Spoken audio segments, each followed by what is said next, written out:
an unconstitutional. Now, she also demands cancellation of the results and the interim government's resignation. Now, interim chief advisor Muhammad Yunus, however, called it the birthday of a new Bangladesh. CNN News 18's Dhaka Jacob spoke to Hasina's son. Listen.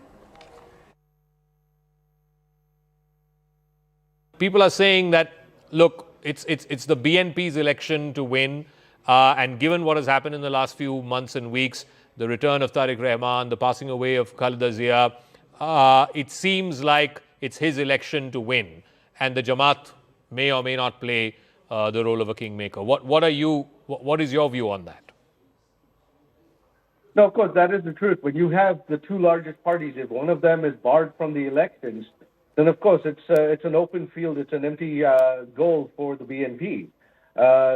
In any country, you end up having two major political parties. You have the Labour Party and the Tories in the UK. You have the Republicans and the Democrats in the US. In Bangladesh, you have the BNP and the Awami League. Between the two of us, we have 80% of the vote, and the Awami League is barred from elections. So naturally, it's most likely that the BNP would win because there is no real opposition.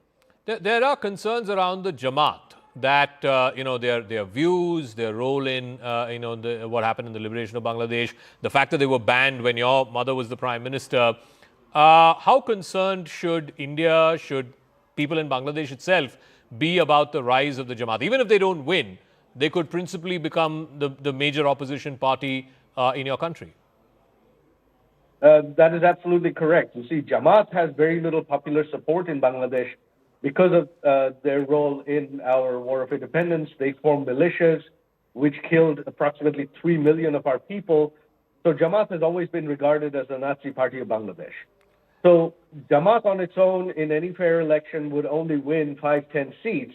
But with the Awami League absent, and not just the Awami League, all progressive liberal parties in Bangladesh are essentially weren't allowed to campaign. Their offices have been burnt down. Their leaders are behind bars. So this was a stage-managed election to try to give the Jamaat an outsized number of seats in parliament, which they can never win through a vote. What about this new students' party? I think it's called NCP.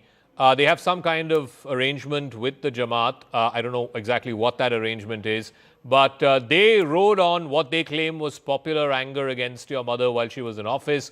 But now they seem to be either relegated to third position or they come across as opportunists who are not able to, if there was political wind behind their sails, they should be the party that everybody in Bangladesh is talking about. It's not that easy to just start a new political party and have popularity. You have each party, each of us has been there for decades, Awami League since before independence. The student party, they were polling at 2%, and you're exactly right. They have absolutely no popular support. They became a mob. Last 1.5 years, you've had mob violence perpetrated by them. Their representatives who took part in this government became thoroughly corrupt, and they got discredited very quickly. So, yeah, they have no popularity. That's why they jumped onto Jamaat's coattails. They're essentially Islamists as well.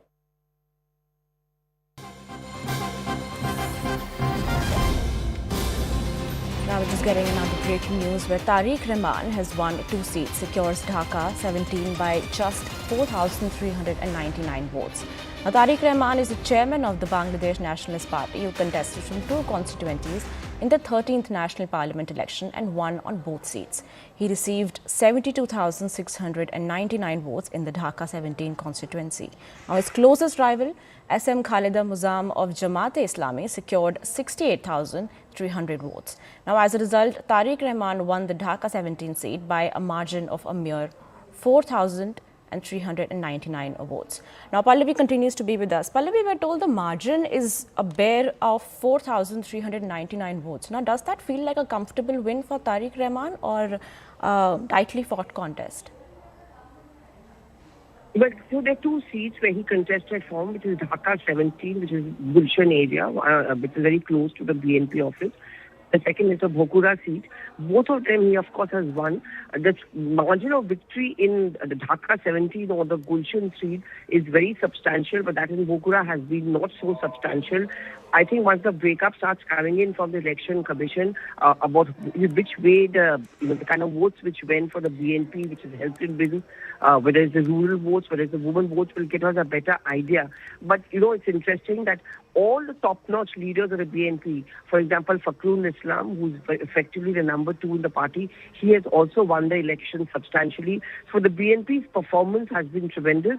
Of course, technically speaking, if you go by the constitution and the rule book, he will have to keep only one seat. Who takes his place? I think these are matters which are going to be out. Again, the clarification is that officially the results have not yet been announced by the Election Commission of Bangladesh. No.